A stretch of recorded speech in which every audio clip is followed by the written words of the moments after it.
तुमने अपनी मॉम को दिखाने के लिए कि तुम अपने फैसले खुद ले सकती हो, इसके लिए मुझसे शादी तो कर ली है, पर तुमने अभी तक मेरा नाम भी नहीं पूछा। और यहाँ तक कि मुझे भी तुम्हारा नाम अभी तक पता नहीं है। अरे हाँ, मैंने तो इस बात पे गौर ही नहीं किया। तुम गौर करती कहाँ हो? चलो छोड़ो इस बात को, कम से कम अपना नाम तो बता दो। मेरा नाम पलक है, और तुम्हारा? मेरा नाम आयुष्मान है। अच्छा, तो अब ये बताओ, तुम्हें और कुछ नहीं जानना है मेरे बारे में? नहीं, जितना जानना था वो मैं जान चुकी हूँ। बस मुझे चाहिए था कि मैं एक सीधे साधे मिडिल क्लास इंसान से शादी करूँ, ना कि किसी अमीर बाप की बिगड़ी हुई औलाद से। वो तुम नहीं हो, बस मेरे लिए वो काफ़ी है। मुझे किसी अमीरजादे से शादी नहीं करनी थी, वो मैंने कर दिया। मुझे एक नॉर्मल इंसान से शादी करनी थी, वो हो गई। बस अब मुझे अपनी मॉम को दिखाना है कि आखिरकार उनके बिना सपोर्ट के भी मैं अपनी ज़िंदगी में अपने फैसले खुद ले सकती हूँ। अच्छा, ऐसी बात है। चलो ये तो ठीक है, पर अब हम आगे क्या करने वाले हैं? अच्छा तुम मुझे ये बताओ, तुम्हारे घर में कौन कौन है? तुम्हारे घर में कोई है भी या नहीं? मैंने जैसे ही तुमसे पूछा कि तुम मुझसे शादी करोगे, तुमने तुरंत हाँ कर दी, जैसे मानो तुम्हें किसी का डर ही ना हो, या शायद तुम अकेले हो।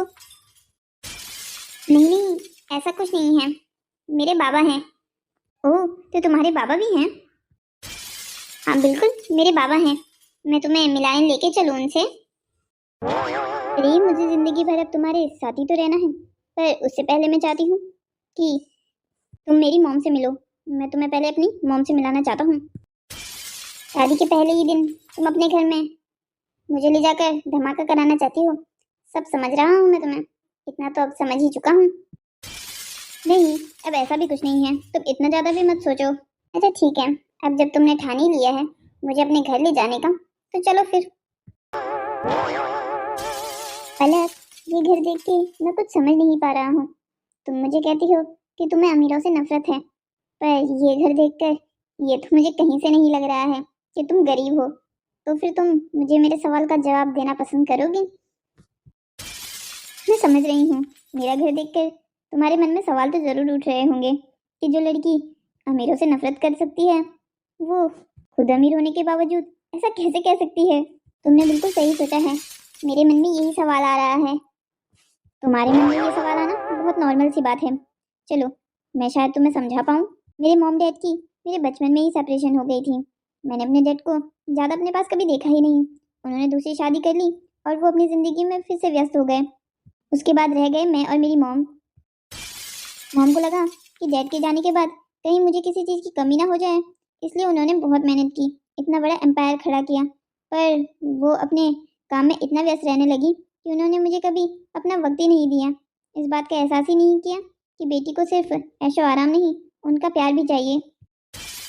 वो अब बहुत सख्त दिल हो चुकी है। पहले वो ऐसी नहीं थी। पहले वो इंसानों की कद्र इंसानों के जैसे करती थी, पर अब तो जैसे मानो वो एक रोबोट बन गई हो। पैसे के पीछे दौड़ना उनकी एक खूबी बन गई है, और वो इस रेस में इतना आगे जा चुकी है कि अपनी बेटी को कहीं दूर पीछे छोड़ गई है। मैं जानती हूँ पैसा ताकत का एहसास कराता है, पर ये तो कहीं नहीं है ना कि अगर इंसान के पास पैसा हो तो वो दूसरों की जिंदगी का मालिक बनने की कोशिश करे। जो बेचारे कमजोर हैं, जो गरीब हैं, वो अपनी मर्जी से तो गरीब नहीं है ना। उनकी भी कुछ मजबूरियां हैं जो अमीरों को समझनी चाहिए, पर नहीं, अमीर इंसान उन मजबूरियों को समझने की कोशिश ही नहीं करता। इसीलिए मुझे अब अमीरों से नफरत होने लगी है। ओह, तो ऐसी बात है। मेरी मॉम को लगता है उनके पास पैसा है, वो अमीर है, तो वो हर किसी की ज़िंदगी का फैसला ले सकती है। यहाँ तक कि उन्होंने बचपन से लेके आज तक मेरी ज़िंदगी के फैसले मुझसे बिना पूछे लिए हैं। तुम्हें पता है तुमसे मिलने से पहले उन्होंने मेरे साथ क्या किया? उन्होंने मुझसे बिना पूछे घर में लड़की वाले बुला लिए। क्या? तुमसे बिना पूछे? तुम्हें कोई आइडिया नहीं था कि तुमसे मिलने लड़की वाले आ रहे हैं? नहीं, मुझे कोई आइडिया नहीं था। मुझे तो तब पता चला जब बिल्कुल सामने सामने मिल गए। ओह माय गॉड, ये तो सच में क्रेजी है। पर सारे अमीर तो एक जैसे नहीं होते ना? मुझे नहीं लगता ये सारे अमीर एक जैसे ही होते हैं। मैं तो आज तक जिनसे भी मिली हूँ वो मुझे ऐसे ही मिले हैं। वैसे मैं काफी समय हो गया है यहाँ आकर, अभी तक तुम्हारी मॉम नहीं दिखाई दी। क्या कोई मुझे याद कर रहा था? बेटा पलक, तुम उस समय बेकार में ही गुस्से से बाहर निकल गई। मैं तुम्हारा कौन सी शादी करवा रही थी। मैंने तो बस लड़के वालों को घर बुलाया था तुमसे मिलने के लिए। पर तुम्हें इतनी छोटी सी बात पर इतना ओवर रिएक्ट नहीं करना चाहिए था। मॉम, अगर आपको किसी को बुलाना ही था तो कम से कम एक बार मुझसे पूछ तो लेती कि मैं किसी से मिलना चाहती भी हूँ या नहीं। ओके ठीक है, आगे से अब जब भी तुम्हें लड़के वाले मिलने के लिए बुलाऊंगी तो पहले तुम्हें इन्फॉर्म कर दूंगी, ठीक है ना। अब इस डिस्कशन को यहीं एंड कर दो। और तुमने घर में अपने फ्रेंड्स लेके आए हैं, अभी तक मेरी इंट्रोडक्शन भी नहीं करवाई। कौन है ये, तुम्हारा दोस्त है क्या? आज से पहले इसे कभी देखा नहीं हमने। हेलो आंटी, मैं पलक का मॉम, ये मेरा हस्बैंड है। पलक बेटा बस, ऐसी बातों पे मजाक नहीं करते। पर मॉम, मैंने कब कहा कि मैं आपसे मजाक कर रही हूँ? ये मजाक नहीं है तो क्या है? तुम किसी को भी घर पे उठा के लेके आओगी और कहोगी ये मेरा पति है, तो क्या मैं मान लूंगी? इतना बेवकूफ समझा है अपनी माँ को? मैं जानती हूँ कि तुम गुस्सा हो, जो मैंने तुमसे बिना बताए तुमसे मिलने के लिए लड़के वाले बुला लिए। पर अब इसका मतलब ये तो नहीं कि तुम मुझसे इस तरीके से बदला लोगी। बेटा बस, अब बहुत हुआ ये मजाक। मॉम मैं सच कह रही हूँ, भला ऐसा मजाक मैं आपके साथ क्यों करूंगी? मैंने और आयुष्मान ने कोर्ट मैरिज कर ली है। अगर आपको यकीन नहीं होता तो मैंने रूम में डॉक्यूमेंट्स रखे हैं, वो आप देख सकती हैं। हाँ आंटी, पलक सही कह रही है, मैंने और पलक ने कोर्ट मैरिज कर ली है। डोंट कॉल मी आंटी, मैं तुम्हारी कोई आंटी नहीं हूँ। कौन है ये, कहाँ से लेके आ गई हो तुम इसे? मैंने आपको कहा तो ये आयुष्मान है। मैंने आयुष्मान से मुझसे शादी करने के लिए पूछा तो उन्होंने हाँ कर दी, तो मैं भी मान गई और हमने कोर्ट मैरिज कर ली। इसमें प्रॉब्लम क्या है? आप भी तो यही चाहती थी ना कि मैं शादी कर लूँ। हाँ मैं ज़रूर चाहती थी कि तुम शादी कर लो, पर ऐसे नहीं किसी भी ऐरे गैरे से। अच्छा तो आप क्या चाहती थी? जो आपके वो बिजनेस टाइकून हैं, जो आपको पसंद है, उन लोगों से मैं शादी कर लूँ? हाँ मैंने आपको पहले भी कहा था ऐसा नहीं होने वाला है। और आप प्लीज़ अब इतना ओवर रिएक्ट मत कीजिए। मैं अपना सामान लेने के लिए अपने रूम में जा रही हूँ, आप प्लीज़ मुझे रोकने की कोशिश मत कीजिए। हेलो, लगता है तुम्हारी मॉम को बहुत बड़ा शौक लगा है हमारी शादी का सुनकर। ये तो होना नॉर्मल ही था, उनकी बेटी ने उन्हें बिना बताए शादी जो कर ली है। लाइफ में पहली बार मैंने कोई डिसीजन अपने लिए खुद लिया है, मुझे बहुत अच्छा लग रहा है। तुम प्लीज़ अब उनके लिए अपने दिल में दया भावना उत्पन्न करके मेरा मूड खराब मत कर देना। अरे नहीं नहीं, ऐसा कुछ नहीं है। मैं तो तुम्हारे घर के हालात देखकर ये सोच रहा हूँ मेरे बाबा क्या सोचेंगे। अरे हाँ, अपनी मॉम के बारे में सोच सोच के मैं तुम्हारे बाबा का तो भूल ही गई। उनका क्या रिएक्शन होगा? तुम्हारे बाबा मुझे स्वीकार तो करेंगे ना? कहीं वो हमको घर से बाहर तो नहीं निकाल देंगे ना? अरे नहीं नहीं, ऐसा भी कुछ नहीं है, तुम चिंता मत करो। मेरे बाबा एक आम से इंसान हैं, मुझे नहीं लगता उन्हें हमारी शादी से कुछ परेशानी होगी। देखा, यही तो अच्छी बात है तुम मध्यवर्गीय लोगों की। तुम्हें छोटी छोटी बातें बड़े बनाने में कोई इंटरेस्ट नहीं होता। तुम जिंदगी को खुल के जीना जानते हो, जो ये अमीर लोग नहीं जानते हैं। पलक, तुम ये क्या कर रही हो? ये बैग कहाँ के लिए पैक कर रही हो? मॉम, मैंने आपको थोड़ी देर पहले ही तो कहा था कि हम दोनों ने शादी कर ली है। अब जब शादी कर ली है तो मैं अपने ससुराल तो जाऊंगी ही ना, इसलिए मैं आयुष्मान के साथ अपना सामान लेके यहाँ से जा रही हूँ। मैंने तुम्हें कहा ना तुम कहीं नहीं जाओगी, मैं शादी को नहीं मानती हूँ। ऐसे कैसे तुमने किसी से भी शादी कर ली? इसके ना नाम का पता है ना खानदान का। मैं क्या अपनी बेटी को ऐसे किसी भी इंसान के साथ जाने दूंगी? मुझे ये बिल्कुल स्वीकार नहीं है। मॉम, आपको स्वीकार हो ना हो, मुझे आयुष्मान से कोई प्रॉब्लम नहीं है।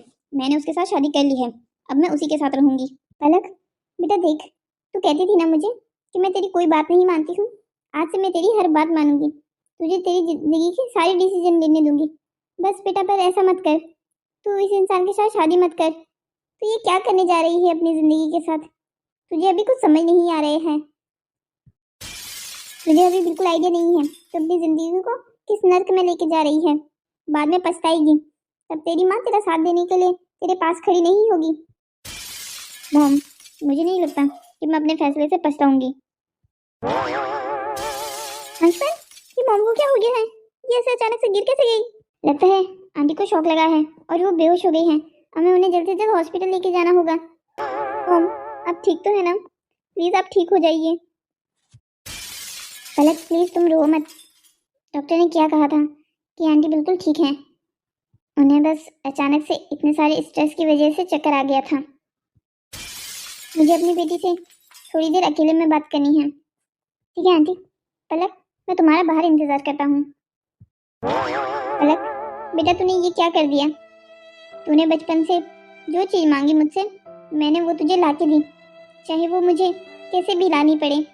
मैंने तेरी हर मांग पूरी की, हर जिद पूरी की, पर तूने अपनी माँ के साथ ऐसा कैसे कर दिया? जिस माँ ने तेरी खुशियों के लिए अपने पूरा जीवन त्याग कर दिया, उस माँ के साथ तू ऐसा कैसे कर सकती है? मैं जानती हूँ मेरे कुछ फैसले तुझे पसंद नहीं आते हैं, मेरे फैसलों में तू राजी नहीं होती है, पर इसका मतलब ये थोड़ी है कि तू ऐसे भी किसी से भी शादी कर ले और अपनी माँ को बताए बिना। बेटा, तेरी इस हरकत से मैं बहुत दुखी हूँ, बहुत ज़्यादा। मॉम, आप भी अच्छे से जानती हैं कि मैं भी आपसे काफ़ी नाराज़ थी। आप मेरी ज़िंदगी का इतना बड़ा फैसला मुझसे बिना पूछे ले रही थी। आप मेरी शादी करवा रही थी, वो भी एक ऐसे इंसान से जिससे कभी मैं मिली भी नहीं, सिर्फ इसलिए कि वो अमीर है। माँ, आप जानती हैं मुझे पैसे से कभी कोई मतलब नहीं रहा है, पर फिर भी आप मेरी शादी एक ऐसे इंसान से करवा रही थी जिससे मुझे ये नहीं पता कि उसका आगे वाले का नाम क्या है। वैसे भी मॉम, अब मेरी शादी हो गई है, अब मैं आयुष्मान को ऐसे आधे रास्ते में छोड़ नहीं सकती। बेटा, मैं जानती हूँ अब तुम लोगों ने शादी कर ली है और तुम लोगों ने कानूनी तरीके से शादी की है। मैं भी नहीं चाहती कि जो डिसीजन तूने अब अपनी मर्जी से लिया है उसके मैं खिलाफ जाऊं। पर बेटा, अगर तू चाहती है कि मैं तेरी शादी को स्वीकार करूं, तो मेरी एक शर्त है जिसे तुझे किसी भी हाल में मानना ही होगा। कैसी शर्त मॉम? बेटा देख, अगर तू चाहती है कि तू अब अपनी आगे आने वाली जिंदगी को आयुष्मान के साथ बिताए, तो मेरी एक ही शर्त है कि मैं तुम्हारे रिश्ते में कोई अड़चन पैदा नहीं करूंगी। बस तुम लोग हमारे साथ घर पर ही रहो। पर मॉम, ऐसा कैसे हो सकता है? शादी करने के बाद लड़की लड़के के परिवार में जाती है, लड़का थोड़ी लड़की के परिवार में आता है। क्यों नहीं आता? आता है, घर जमाई कहते हैं उसे। तो मॉम, ये घर जमाई का कॉन्सेप्ट हमारे केस में कहाँ से आ गया? हमारी तो अभी ऐसी किसी बारे में बात भी नहीं हुई। बेटा, मैं कुछ नहीं जानती, तू बस मेरे पास ही रहेगी। मैं नहीं देख सकती तुझे अपने से दूर। और वैसे भी उस लड़के को देखकर मुझे नहीं लग रहा था कि उसके पास ऐसी कोई व्यवस्था है कि वो तुझे 2 वक्त की खाना भी अच्छे से खिला सके। और वैसे भी तो भी जानती ही कितना है उसको। देख, तू एक बार उससे पूछ ले, क्या पता वो भी मान जाए। देखिए मैम, मुझे नहीं लगता कि वो मानेगा। फिर भी अगर आपकी तबीयत का सुन के अभी वो सिर्फ इसलिए मान जाए कि अभी आप बीमार हैं और आपको दुख ना पहुंचाए, तो ये हो सकता है। फिर भी मैं एक बार उससे बात करके देखती हूँ। मेरी प्यारी बेटी, तुझे क्या पता इस लड़के ने तुझसे तेरे पैसों के लिए ही शादी की है।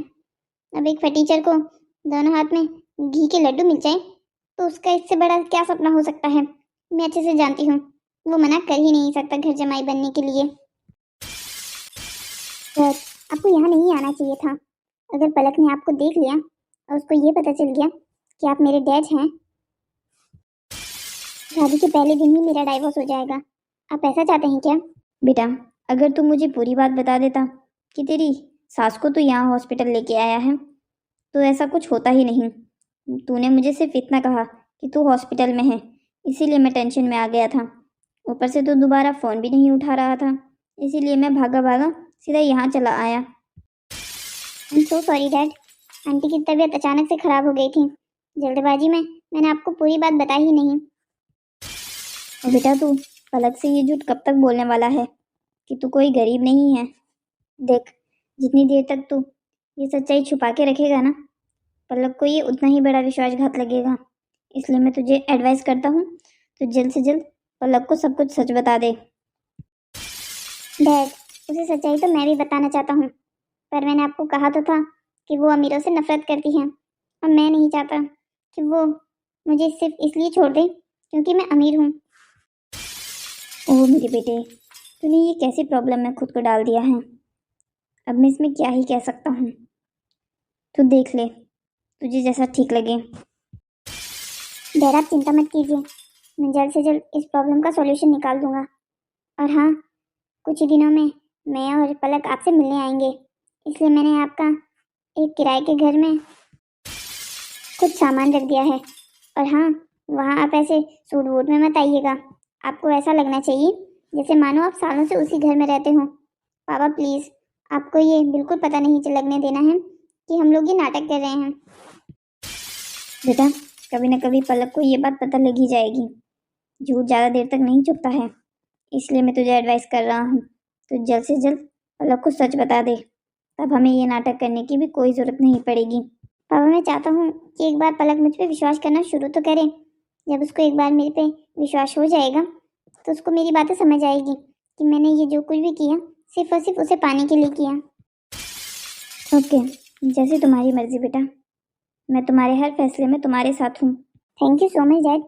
और हाँ, अब आप यहाँ से जाइए, जिससे पहले आपको पलक यहाँ देखे। ओके ठीक है, किसी भी चीज़ की ज़रूरत हो तो मुझे कॉल कर देना। आयुष्मान, ये कौन थे जो अभी तुमसे बात करके गए? अच्छा, ये पता नहीं, बस जनरल वार्ड का रास्ता पूछ रहे थे तो मैंने बता दिया।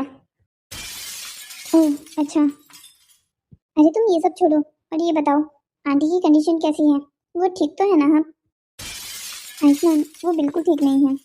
मैंने शादी कर ली, वो भी उन्हें बिना बताए। इस चीज़ से उन्हें बहुत बड़ा शौक पहुंचा है।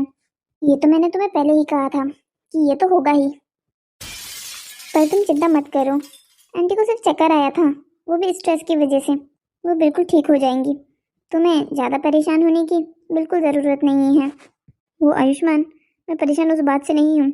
मॉम ने एक शर्त रख दी है कि अगर हम चाहते हैं कि वो हमारी शादी को माने तो फिर तुम्हें हमारे घर आके रहना होगा। क्या आंटी मुझे घर जमाई बना के रखना चाहती हैं? पलक, मैं भले ही गरीब हूँ, लेकिन मेरा भी कुछ आत्मसम्मान है। आयुष्मान, मैं जानती हूँ, पर मॉम अभी इतनी बीमार है, इसलिए मैं उन्हें मना नहीं कर पाई। देखो, हम हमेशा के लिए तो उस घर में नहीं रहेंगे ना। जब तक मॉम बीमार है, बस तब तक के लिए मेरे साथ वहाँ रह जाओ। उसके बाद मैं तुमसे प्रॉमिस करती हूँ कि जैसे ही मॉम ठीक हो जाएंगी हम उस घर से चले जाएंगे। उसके बाद मैं हमेशा तुम्हारे साथ रखूँगी। अच्छा ठीक है, इतना एक्सप्लेन करने की ज़रूरत नहीं है। मुझे बस तुम्हारे साथ रहना है। कहाँ रहना है उससे ज़्यादा कोई फ़र्क नहीं पड़ता। Thank you so much Ayushman. Hello दोस्तों, तो कैसी लगी आपको हमारी ये घर जमाई वाली कहानी? क्या काम्या का अपने दामाद को घर जमाई बनाने का फैसला उसकी चाल के हिसाब से ठीक था? और क्या होगा तब जब पलक को आयुष्मान की सच्चाई पता चलेगी कि वो कोई गरीब इंसान नहीं है? क्या फिर भी पलक आयुष्मान के साथ उसके घर जाएगी? आगे कहानी को देखने के लिए हमारे चैनल को सब्सक्राइब कीजिए। इस कहानी का हर भाग हम रोजाना आपके लिए लेके आएंगे, हर रोज शाम 6:45 PM पर।